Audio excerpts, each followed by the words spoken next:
अस्सलामुअलैकुम स्टूडेंट्स। इस लेक्चर में हम S3 ग्रुप का कैलिस टेबल बनाएंगे और S3 ग्रुप का हम सेंटर कंप्यूट करेंगे। तो पहले हम देखते हैं कि S3 ग्रुप में जो इसका कैलिस टेबल है वो कैसे बनता है। तो S3 में जो एलिमेंट हैं वो 6 एलिमेंट होते हैं, ए स्क्वायर बी, ए बी और ए स्क्वायर बी। और यहाँ पे हमारे पास है इस ग्रुप में ये कंडीशन होती है कि A3 और बी स्क्वायर जो है वो आइडेंटिटी के इक्वल होता है और ए बी होल स्क्वायर जो है वो भी आइडेंटिटी के इक्वल होता है। ठीक है, तो अब हमने इन्हीं प्रॉपर्टीज़ की मदद से इसका टेबल बनाना है। तो टेबल बनाते वक्त हमने ये ख्याल रखना होगा कि क्योंकि हमने एलिमेंट्स लिखने, तो हम चाहते हैं अगर हम ये वाले S3 में एलिमेंट्स देखें तो पहले ए आ रहा है और बी बाद में आ रहा है। तो हमारा यही टारगेट होगा इस पूरे टेबल में कि हमने किसी तरह ए वाले एलिमेंट को पहले शिफ्ट करना है और बी वाले एलिमेंट को बाद में शिफ्ट करना है। ठीक है, तो जब पहला जो मैंने लाइन लिखी ये बहुत ही आसान है क्योंकि आइडेंटिटी एलिमेंट है। आइडेंटिटी एलिमेंट को जिस मर्जी से मल्टीप्लाई करें तो आंसर वही का वही आता है, तो ये वही का वही आ जाएगा। तो जो मेन टेबल बनाना है वो ये वाला मेन हमारा काम है। तो जब मैं ए को ए से मल्टीप्लाई करूंगा तो यहाँ मेरे पास ए स्क्वायर आ जाएगा। जहां मैं ए को ए से मल्टीप्लाई करूंगा ए क्यूब, और ए क्यूब मेरे पास किसके इक्वल है, आइडेंटिटी के इक्वल है। तो ये आइडेंटिटी आ गया। ए को बी से मल्टीप्लाई करेंगे ए बी आ जाएगा। ए को लेफ्ट साइड से मल्टीप्लाई करेंगे तो लेफ्ट साइड पे ए स्क्वायर और बी आ गया। और जब इसको इस वाले से मल्टीप्लाई करेंगे तो ये आएगा ए क्यूब बी, और ए क्यूब जो है वो मेरे पास आइडेंटिटी के इक्वल है और आइडेंटिटी को किसी भी एलिमेंट से मल्टीप्लाई करें तो आंसर वही आता है, तो ये बी आ गया। ओके, उसके बाद ए स्क्वायर को ए से मल्टीप्लाई करें तो ए क्यूब और ये आइडेंटिटी के इक्वल है। फिर ए को ए से करें तो ए की पावर 4 आ गया। ठीक है, अब हम ए की पावर 4 को हल कर लेते हैं। तो मैंने ए की पावर 4 को मैं इस तरह लिख सकता हूँ, ए की पावर 3 और मल्टीप्लाई ए। तो ए की पावर 3 जो है वो आइडेंटिटी के इक्वल है और मल्टीप्लाई ए, तो आंसर जो है वो ए के इक्वल आ गया। तो इसका मतलब है ए की 4 का आंसर जो है वो ए के इक्वल है। उसके बाद ए स्क्वायर को बी से मल्टीप्लाई किया तो ए स्क्वायर बी आ गया। ए स्क्वायर को इससे मल्टीप्लाई करेंगे तो आएगा ए क्यूब बी। तो ए क्यूब जो है वो दोबारा आइडेंटिटी के इक्वल है, तो आइडेंटिटी को बी से मल्टीप्लाई करेंगे आंसर बी आ जाएगा। उसके बाद इसको इससे मल्टीप्लाई करेंगे लेफ्ट साइड से तो ए की 4 और बी बनेगा। तो ए की 4 का आंसर अभी हमने निकाला ए के इक्वल है, तो ए की 4 की जगह ए रिप्लेस हो जाएगा, तो ये आंसर आ जाएगा ए बी। तो ये इतना टेबल बन गया हमारा। अब बी को ए से मल्टीप्लाई करते हैं, तो बी को ए से मल्टीप्लाई करेंगे तो आंसर आएगा बी ए। तो जैसा कि मैंने पहले बोला था, हमारा जो मेन टारगेट है वो यहाँ से ए को पहले शिफ्ट करना है और बी को बाद में शिफ्ट करना है। तो उसके लिए हमारे लिए ये वाली प्रॉपर्टी यूजफुल है, तो इसको यूज करते हैं। A B whole square equal to E, तो इसको मैं सर लिख सकता हूँ A B multiply A B is equal to E. Okay, तो अब मैं कंप्यूट करना चाहता हूँ बी ए। तो इसका मतलब है कि मुझे इस वाले एलिमेंट को किसी तरह दूसरी तरफ लेके जाना है और किसी तरह इस वाले एलिमेंट को दूसरी तरफ लेके जाना है। तो मुझे पता है कि बी स्क्वायर जो है वो आइडेंटिटी के इक्वल है। तो अगर मैं राइट साइड से बी से मल्टीप्लाई कर दूंगा तो क्या हो जाएगा ए बी, और इस साइड से मैंने बी से मल्टीप्लाई कर दिया और इधर भी राइट साइड पे मल्टीप्लाई कर देंगे। अच्छा, आप लोगों ने ये ख्याल रखना है कि जब हम मल्टीप्लाई करें, अगर मैंने इस वाले के राइट साइड पे मल्टीप्लाई किया है तो इक्वल के दूसरी तरफ भी राइट साइड पे मल्टीप्लाई करूंगा, क्योंकि हमारे पास ये इस ग्रुप में ए बी जो है वो बी ए के इक्वल नहीं है। तो इसका मतलब इससे फर्क पड़ेगा। अगर एलिमेंट को लेफ्ट पे लिखा है तो एलिमेंट का आंसर और आएगा, और अगर आपने राइट पे लिखा है तो एलिमेंट का आंसर डिफरेंट आएगा। तो इसलिए मल्टीप्लीकेशन करते वक्त ख्याल करना है आप लोगों ने। तो क्योंकि मैंने इधर राइट साइड पे मल्टीप्लाई किया है तो इधर आइडेंटिटी के राइट साइड पे बी लिखा है। ये मेरे पास हो गया बी स्क्वायर, और बी स्क्वायर जो है वो आइडेंटिटी के इक्वल, तो यहाँ पे बच गया A B A equal to, और आइडेंटिटी को मल्टीप्लाई करेंगे तो आंसर ए आ जाएगा। तो अब मुझे पता है मुझे ये वाली रकम चाहिए, इस वाली को मैंने एलिमिनेट करना है। तो मुझे पता है ए क्यूब जो है वो आइडेंटिटी के इक्वल है। तो ए क्यूब अगर आइडेंटिटी के इक्वल है, यहाँ पे तो मेरे पास ए की पावर 1 है, तो हम ऐसा करते हैं कि इसको 2 पावर से मल्टीप्लाई कर देते हैं ताकि टोटल पावर कितनी बन जाए, 3 बन जाए और आंसर ये आ जाए। तो लेफ्ट साइड पे ए स्क्वायर से मल्टीप्लाई कर दी। तो अगर इधर लेफ्ट साइड पे किया तो इधर भी लेफ्ट साइड पे मल्टीप्लाई करेंगे। अब ये वाली रकम मेरे पास बन गई है ए क्यूब, और ए क्यूब जो है वो तो आइडेंटिटी के इक्वल है, तो ये आ गया B A equal to A square B के इक्वल आ गया। तो अब हम ना हमारे टेबल में जहाँ पे बी ए आया वहाँ पे हम क्या लिख देंगे, ए स्केयर बी लिख देंगे। तो जैसा कि मैंने कहा था कि हमने इसको पहले शिफ्ट करना है, तो हमारा आंसर आ गया ए स्केयर बी के इक्वल आ गया। ओके, अब हम इस b को इस ए स्केयर से मल्टीप्लाई करते हैं, तो ये आ जाएगा बी ए स्केयर। तो यहाँ पे भी आपने ख्याल करना है हम इस तरफ से मल्टीप्लाई कर रहे हैं, तो ऑर्डर चेंज नहीं करना आप लोगों ने। तो b को ए स्केयर से मल्टीप्लाई किया, बी ए स्केयर आ गया। अब दोबारा सेम प्रॉब्लम है कि ए स्केयर बाद में आ रहा है, लेकिन हमने ए स्केयर को पहले लिखना है। तो उसके लिए हम क्या करेंगे, ये मेरे पास बी ए ऑलरेडी मौजूद है, तो हम ऐसा करते हैं इसी वाली इक्वेशन को मल्टीप्लाई कर देते हैं ए से राइट साइड पे। ये आ जाएगा बी ए स्केयर, क्योंकि अब देखिए मैंने राइट साइड पे मल्टीप्लाई किया है, तो इधर भी राइट साइड पे मल्टीप्लाई करूंगा, ए स्केयर बी और ए। अब ये वाला बी ए जो है मुझे पता है इसकी वैल्यू किसके इक्वल है, ए स्केयर बी के, तो ये आ जाएगा ए स्केयर, तो बी ए की वैल्यू मैं वापस पुट कर रहा हूँ, तो वो ए स्केयर बी, तो वो आ जाएगा ए स्केयर बी के इक्वल। और ये बन गया ए की पावर 4, और ए की पावर 4 का आंसर है ए के इक्वल। तो ये मेरे पास आ जाएगा B A square is equal to, ये पावर 4 ए के इक्वल है, तो ये मेरे पास आ गया बी ए स्केयर आ गया ए बी के इक्वल। तो ये वाला आंसर भी आ गया। तो देखें ये भी राइट साइड से मेरे पास लेफ्ट पे शिफ्ट हो रहा है, तो बी ए स्केयर का आंसर जो है वो ए बी के इक्वल आ गया। ओके, अब बी को बी से मल्टीप्लाई करें बी स्केयर, और वो जो है वो आइडेंटिटी के इक्वल है। अब बी को इससे मल्टीप्लाई करें, ये मेरे पास आएगा बी ए और बी के इक्वल, ठीक है। ओके, तो अब हमने इसको सॉल्व करना है, तो बी ए बी किसके इक्वल होगा। ओके जी, तो अब अगर हम यहाँ पे देखें तो अब इसको देखें, अब हम यहाँ पे बी ए की वैल्यू भी पुट कर सकते हैं और ए बी की वैल्यू भी पुट कर सकते हैं। फॉर एग्जाम्पल मैं यहाँ बी ए की वैल्यू पुट करता हूँ, तो बी ए जो है वो मेरे पास ए स्केयर बी के इक्वल है, तो इसकी जगह आ जाएगा ए स्केयर बी, यानी ये वाला इसकी जगह आ गया, और ये वाला बी साथ वैसे ही आ जाएगा। तो ये बी स्केयर आइडेंटिटी के इक्वल है, तो ये मेरे पास आ गया ए स्केयर आ गया, ठीक हो गया। ओके, उसके बाद नेक्स्ट क्या करना है हमने, इस b को मल्टीप्लाई करना है हमने इस वाली रकम से, तो ये आ जाएगा बी ए स्केयर और b, ठीक है। ये वाला b इससे लेफ्ट साइड पे मल्टीप्लाई होगा। तो अब मुझे पता है ए स्केयर बी किसके इक्वल है, बल्कि हम ऐसा करते हैं हम बी ए स्केयर की वैल्यू पुट करते हैं, तो बी ए स्केयर हमारे पास किसके इक्वल है, ए बी के इक्वल है, तो ये आ जाएगा ए बी और मल्टीप्लाई बी, ठीक है। ये बी ए स्केयर की जगह मैंने ए बी पुट कर दिया यहाँ से, तो अब बी बी से मल्टीप्लाई होकर बी स्केयर हो जाएगा, और वो आइडेंटिटी के इक्वल है, तो ये मेरे पास सिर्फ और सिर्फ ए बचेगा, ठीक है। ये वाला आइडेंटिटी के इक्वल है, तो ये ए बच गया। तो ये देखिए मैंने सबको शिफ्ट कर लिया, ए पहले शिफ्ट कर लिया। ओके, नेक्स्ट, अब ए बी को हमने ए से मल्टीप्लाई करना है, तो ये आ जाएगा ए बी ए आ जाएगा, और ए बी ए का आंसर हमने कंप्यूट करना है, पहले नहीं किया। ओके, अब कर लेते हैं। तो अब हम ऐसा करते हैं कि बी ए की जगह वैल्यू पुट करते हैं। बी ए किसके इक्वल है मेरे पास, ए स्केयर बी के, ये वाला ए वैसे ही आ जाएगा, और बी ए की जगह ए स्केयर बी आ जाएगा, तो ए क्यूब हो जाएगा, और ए क्यूब मेरे पास आइडेंटिटी के इक्वल है, तो इसका जो आंसर है सिंपली बी बच जाएगा। ओके, अब ए बी को ए स्केयर से मल्टीप्लाई करें, तो ए बी और ए स्केयर, ठीक है। तो इसको भी कंप्यूट कर लेते हैं।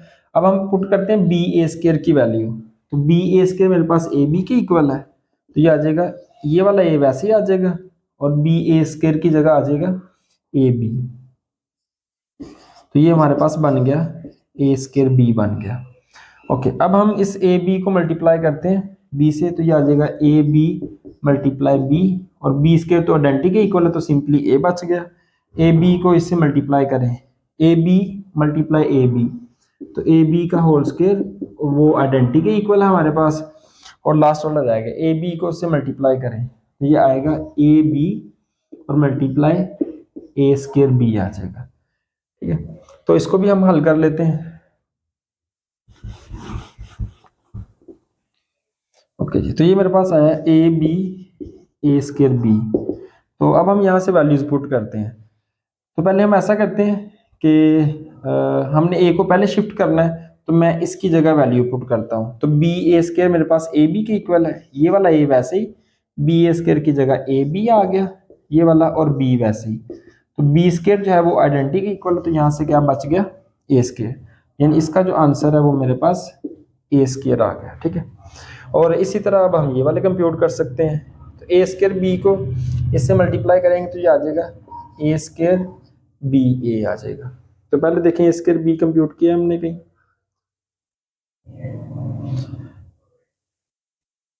ओके अगर नहीं किया तो हम कंप्यूट कर लेते हैं। तो ए स्क्वायर बी ए, ये आ जाएगा ए स्क्वायर बी ए की जगह हम क्या पुट करेंगे, ए स्क्वायर बी पुट करेंगे, ए स्क्वायर बी, तो ये ए की पावर 4, ए की पावर 4 का ए बचेगा, तो ये आंसर आ गया ए बी के इक्वल। तो ये मेरे पास बचेगा सिंपली ए बी। ओके, अब ए स्क्वायर बी को इससे मल्टीप्लाई करते हैं, ये आ जाएगा ए स्क्वायर बी मल्टीप्लाई बी, तो ये हमारे पास आ गया ए स्क्वायर। और जब हम इसको इससे मल्टीप्लाई, सॉरी ये गलत हो गया, तो जब हम ए स्क्वायर बी को इससे मल्टीप्लाई करेंगे ये आ जाएगा ए स्क्वायर बी ए स्क्वायर। ठीक है, तो A square B A square को कंप्यूट कर लेते हैं। ए स्क्वायर बी ए स्क्वायर, तो बी ए स्क्वायर किसके इक्वल है, वो हमारे पास ए बी के इक्वल है। तो ए स्क्वायर, तो बी ए स्क्वायर की जगह ए बी पुट कर दिया, तो वो हो गया हमारे पास ए क्यूब बी, ए क्यूब आइडेंटिटी के इक्वल है, तो सिंपली बी बच गया। तो यहाँ पे मेरे पास सिंपली आंसर आ जाएगा बी के इक्वल। और जब इसको इससे मल्टीप्लाई करेंगे, ए स्क्वायर और बी को बी से मल्टीप्लाई करेंगे राइट साइड पे, तो बी स्क्वायर और सिंपली ए स्क्वायर आ गया। ओके, अब इसको इससे मल्टीप्लाई करते हैं, तो ये आ जाएगा ए स्क्वायर बी और इधर आ जाएगा ए बी। इसको भी हल कर लेते हैं, तो A square B A B. Okay, तो बी ए की जगह हम क्या पुट कर देते हैं, बी ए की वैल्यू ए स्क्वायर बी पुट कर देते हैं, ये आ जाएगा ए स्क्वायर बी मल्टीप्लाई बी। ठीक है, इसकी जगह ये वैल्यू ए की पावर 4 ए के इक्वल है, वो ए आ गया, और बी स्क्वायर आइडेंटिटी के इक्वल है, तो वो खत्म हो गया, तो ए अब बच गया हमारे पास। और लास्ट वाला हमारे पास आएगा ए स्क्वायर बी का होल स्क्वायर, इसको भी कंप्यूट कर लेते हैं। तो इसको लिख सकते हैं ए स्क्वायर बी मल्टीप्लाई ए स्क्वायर बी, क्योंकि स्क्वायर है तो 2 दफा लिख लिया। ओके, बी ए स्क्वायर किसके इक्वल है, दरमियान वाली रकम, बी ए स्क्वायर का आंसर है ए बी, तो इसका आंसर आ जाएगा ए बी और मल्टीप्लाई बी। तो ये भी मेरे पास आइडेंटिटी और ये भी आइडेंटिटी, और आंसर क्या आ गया, ई आ गया। ठीक है, तो ये हमारे पास इसका टेबल बन गया है S3 का टेबल। तो अब देखें अगर, तो मैंने जो सिंप्लीफाई वाले लिखे हैं सिर्फ वही आंसर मैं लिख रहा हूँ, बाकी रिमूव कर रहा हूँ। ओके, तो ये रिमूव करने के बाद मेरे पास ये वाला टेबल बचा है। तो अगर अब आप देखें तो इसमें कोई भी ऐसा एलिमेंट नहीं है जो हमारे ग्रुप से S3 से बाहर हो। ठीक है, इसका मतलब है कि ये S3 जो है ये क्लोज भी है। और अगर आप यहाँ पे देखें तो यहाँ पे भी आइडेंटिटी एलिमेंट है, इस रो में भी एक आइडेंटिटी एलिमेंट है, यहाँ पे भी आइडेंटिटी एलिमेंट है, यहाँ भी और यहाँ भी। ठीक है, तो आइडेंटिटी एलिमेंट से हमें ये पता चलता है कि जैसे यहाँ पे आइडेंटिटी का इन्वर्स आइडेंटिटी है, ए का इन्वर्स ए स्क्वायर है, और ए स्क्वायर का इन्वर्स ए है, और बी का इन्वर्स यहाँ पे आइडेंटिटी आ रहा है, तो बी का इन्वर्स बी के इक्वल है, और इस लाइन में यहाँ पे आ रहा है, तो ए बी का इन्वर्स ए बी ही है, और ए स्क्वायर बी का इन्वर्स जो है वो ए स्क्वायर बी इटसेल्फ है। ठीक है, तो ये हमारे पास इसका टेबल बन गया इस तरह। तो यहाँ पे ये वाला सबसे अहम पार्ट इसका ये वाला, तो जब हम डायहेड्रल ग्रुप करेंगे तो इससे जनरल फॉर्म आएगी हमारे पास, तो वहाँ भी हम सेम कैलकुलेशंस को यूज़ करेंगे। तो हम S3 का सेंटर कंप्यूट करते हैं। तो सेंटर की डेफिनेशन क्या होती है कि सेंटर ऑफ ग्रुप क्या होता है, ग्रुप के वो वाले एलिमेंट जो ग्रुप के बाकी तमाम एलिमेंट के साथ कम्यूट करें। यानी हमने क्या करना होगा कि जैसे यहाँ पे सेंटर ऑफ S3 किसके इक्वल होगा कि S3 के वो तमाम एलिमेंट जो S3 के बाकी तमाम एलिमेंट के साथ कम्यूट करें, यानी HG जो है वो GH के इक्वल आना चाहिए for all H belongs to S3। तो हमने इसका सेंटर कंप्यूट करना है। ओके, तो इसका मतलब है कि हम क्या करेंगे, पहले ग्रुप में से एक एलिमेंट लेंगे और उधर बाकी तमाम एलिमेंट को एक दफ़ा इनके लेफ्ट से मल्टीप्लाई करेंगे, एक दफ़ा हम राइट साइड से मल्टीप्लाई करेंगे, तो आंसर जो है वो सेम आना चाहिए। तो अब हमें इसका सेंटर लिखना है S3। तो आइडेंटिटी एलिमेंट को आपको चेक करने की ज़रूरत नहीं होती, क्योंकि हमें पता है कि आइडेंटिटी एलिमेंट जो है वो हमेशा सबके साथ कम्यूट करता है, क्योंकि आइडेंटिटी एलिमेंट से कोई फर्क नहीं पड़ता एलिमेंट को, तो वो हमेशा सबके साथ कम्यूट करता है। तो आइडेंटिटी एलिमेंट ऑलवेज कम्यूट, तो ये ऑलरेडी तमाम एलिमेंट के साथ कम्यूट करती, तो हमें इसको चेक करने की ज़रूरत नहीं होती। तो अब हमने बाकी एलिमेंट को चेक करना है। तो अब मैं ए से स्टार्ट करता हूँ। तो मैंने ये चेक करना है, ए को ए के साथ, ए को ए स्केयर के साथ, ए को बी के साथ, ए बी के साथ और ए स्केयर बी के साथ। तो अगर तमाम के साथ आंसर लेफ्ट और राइट से इक्वल आएगा तो वो एलिमेंट जो है वो सेंटर में होगा। तो अब मैं सबसे नहीं कर रहा, तो मैं चलें फॉर एग्जांपल पहले ए को इससे करें, ए स्केयर से करें। तो ए को ए स्केयर के लेफ्ट से भी करेंगे और ए स्केयर के राइट से भी करेंगे, यानी ए को लेफ्ट से भी और ए को राइट से भी करेंगे। तो ये भी ए क्यूब आ गया और ये भी ए क्यूब आ गया। तो इस केस में तो बार्टर हो गई है, लेकिन ए को जब बी से करेंगे तो क्या होगा, जब मैं ए को बी से लेफ्ट से करूंगा और फिर मैं बी के राइट साइड से करूंगा, ठीक हो गया।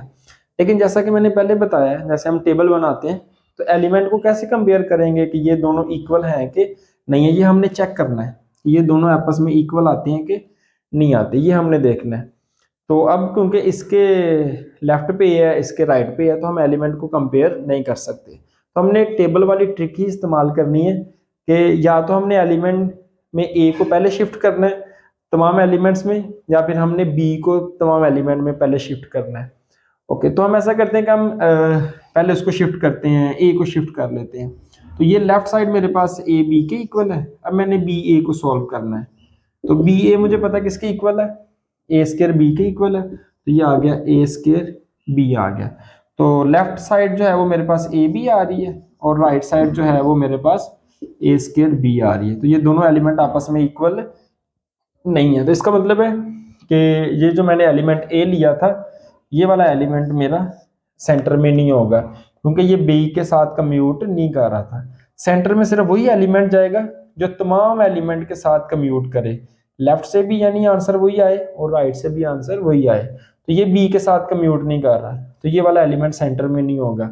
इस तरह हम देखते हैं ए स्केयर क्या करेगा, ठीक है। तो जब हम ए स्केयर को हल करेंगे तो ए स्केयर को मैंने मतलब ए के साथ भी चेक करना है, ए स्केयर को ए स्केयर के साथ भी चेक करना है, ए स्केयर को बी के साथ भी चेक करना है। तो मैं डायरेक्ट ही ए स्केयर को बी से चेक कर रहा हूँ। तो ए स्केयर को बी के लेफ्ट से भी मल्टीप्लाई करना है और ए स्केयर को बी के राइट से भी मल्टीप्लाई करना है। तो जैसा कि मैंने पहले बताया है कि हमने ए वाले एलिमेंट्स को पहले शिफ्ट करना है। तो मेरे पास बी ए स्केयर किसके इक्वल होता है, ए बी के। तो ये मेरे पास आंसर आ गया ए बी। तो यानी लेफ्ट का आंसर जो है वो ए स्केयर बी आ रहा है और राइट का आंसर ए बी आ रहा है, जो कि आपस में इक्वल नहीं है। तो इसका मतलब हो गया कि ए स्केयर जो है वो भी सेंटर से बिलोंग नहीं करता, ठीक है। उसके बाद हमने बी को चेक करना है। तो बी को हमने क्या करना है, इन तमाम एलिमेंट के लेफ्ट से भी मल्टीप्लाई करना है और राइट से भी करना है। ओके, तो फॉर एग्जांपल बी को ए के लेफ्ट से भी करते हैं और राइट से भी करते हैं। तो बी को ए के लेफ्ट से भी मल्टीप्लाई करेंगे और बी को ए के राइट से भी मल्टीप्लाई करेंगे। अब क्योंकि इसका ए बाद में आ रहा है, इसको पहले शिफ्ट करना है। तो बी ए हमारे पास ए स्केयर बी के इक्वल है। तो अगर हम इनको कंपेयर करें तो ए स्केयर बी जो है वो इसके इक्वल नहीं आया। तो इसका मतलब ये हो गया कि बी जो है वो भी हमारे पास सेंटर से बिलोंग नहीं कर रहा। ओके, इसी तरह अब हम ए बी को चेक करते हैं। तो ए बी क्या करेगा, तो ए बी को भी मैंने इन एलिमेंट्स के लेफ्ट से भी मल्टीप्लाई करना है और राइट से भी मल्टीप्लाई करना है। तो फॉर एग्जांपल ए बी को मैं इस ए के लेफ्ट से भी करता हूँ, राइट से भी करता हूँ। तो इस ए बी को इसके लेफ्ट से भी मल्टीप्लाई किया और ए बी को इसके राइट साइड से मल्टीप्लाई किया। तो ये मेरे पास आ गया ए स्केयर बी। तो इसमें ए स्केयर पहले है, ये ओके है, इसको सॉल्व करते हैं। तो ए को मैंने पहले शिफ्ट करना है। तो बी ए की जगह हम पुट कर देते हैं ए स्केयर बी, ये आ जाएगा ए बी ए की जगह पुट कर देते हैं ए स्केयर बी। ये आइडेंटिटी के इक्वल है, तो ये बी आ गया। यानी इस केस में भी हमारी लेफ्ट और राइट जो है वो इक्वल नहीं आई। तो इसका मतलब है कि ए बी जो है वो भी सेंटर से बिलोंग नहीं करता। उसके बाद हमारा ए स्केयर बी रह गया। तो इसको भी हम ए के लेफ्ट और राइट से मल्टीप्लाई करते हैं। तो ए स्केयर बी को ए के लेफ्ट से भी मल्टीप्लाई करेंगे और ए के राइट साइड से मल्टीप्लाई करेंगे।